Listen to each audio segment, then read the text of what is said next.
Hi, I am Vishal. Today we will continue our numerical concept topic which was going on later in classes.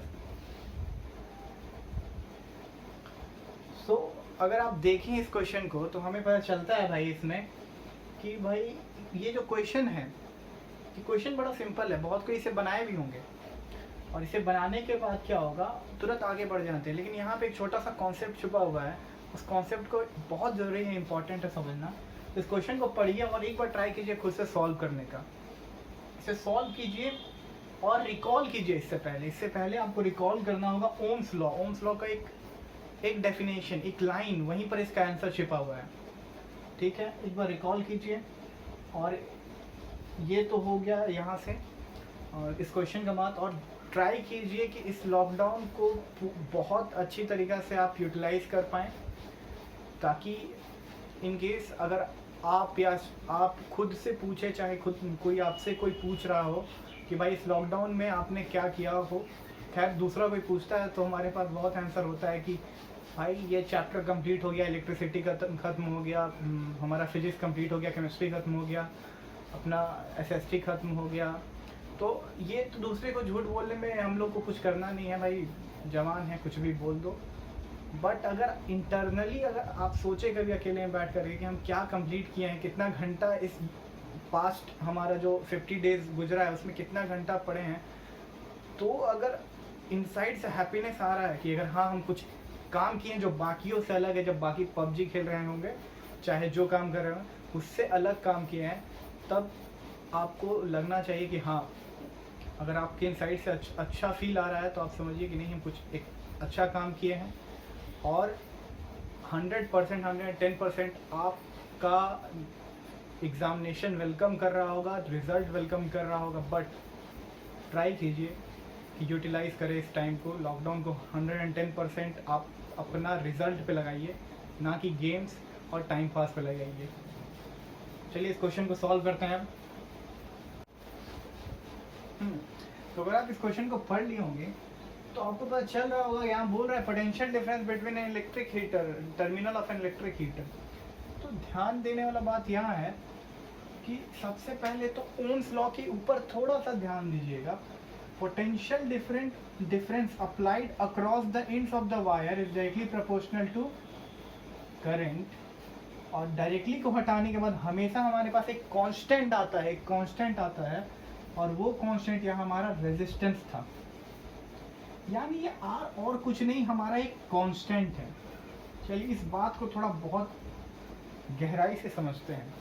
इसका कहने का मतलब है कि अगर कोई डिवाइस या कोई एक वायर, चलिए हम मानते हैं इस इलेक्ट्रिक हीटर के बारे में, तो यहाँ हमारा इलेक्ट्रिक हीटर है, ठीक है।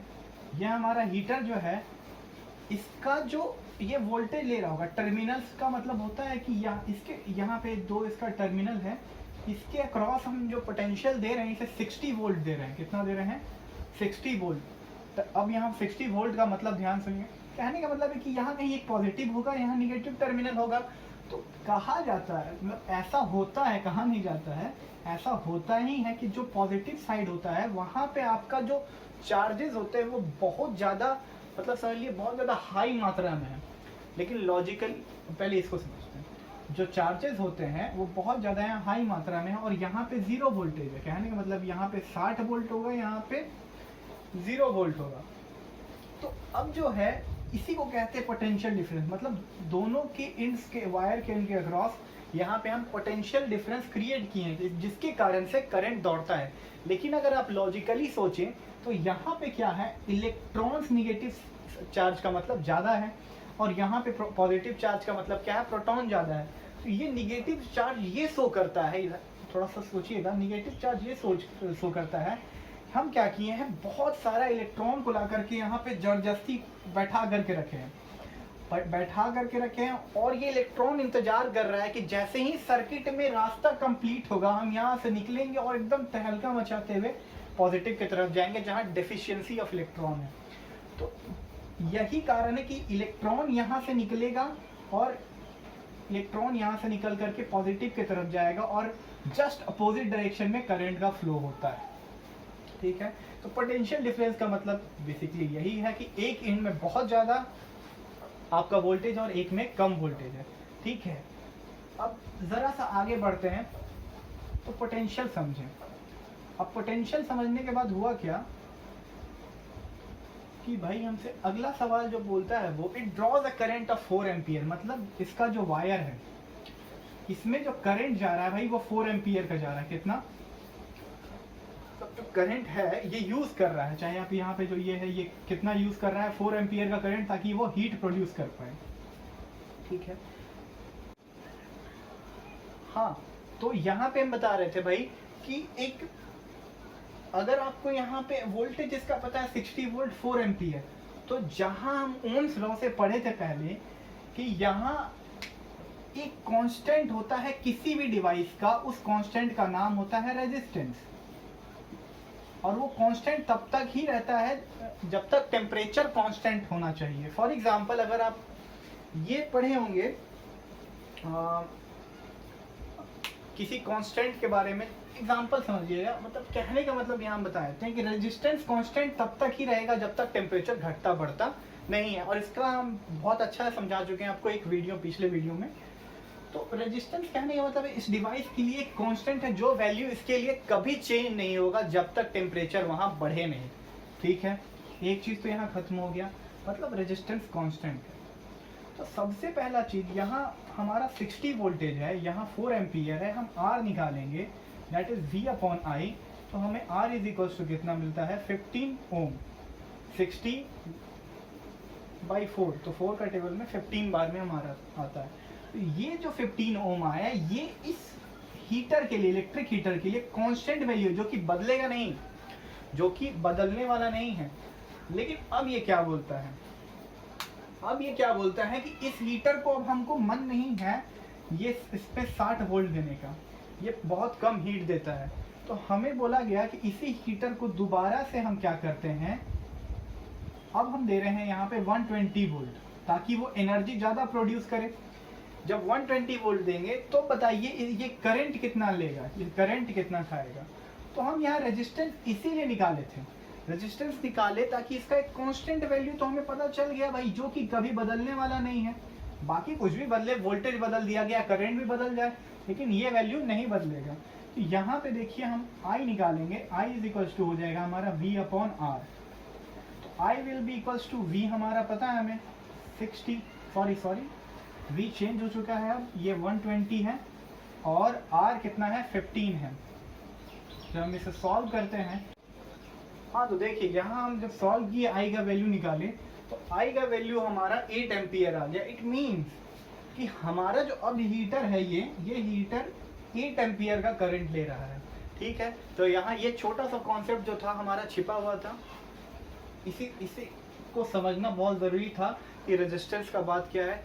और एक चीज़ यहाँ जो छोटा सा चीज़ है वो थोड़ा सा देखिएगा, आपको ये बार बार जो बोलता है terminal potential difference, terminal potential difference, इसका मतलब क्या है कि भैया एक और है पोटेंशियल डिफरेंस जो कि आप नहीं जानते हैं, जिसका नाम है EMF।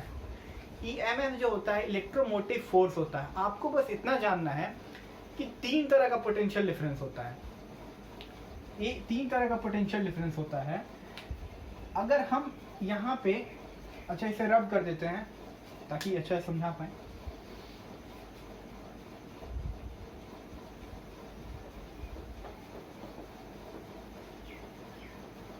तीन तरह का EMF होता है। अगर आप यहाँ देखिए कि एक डिवाइस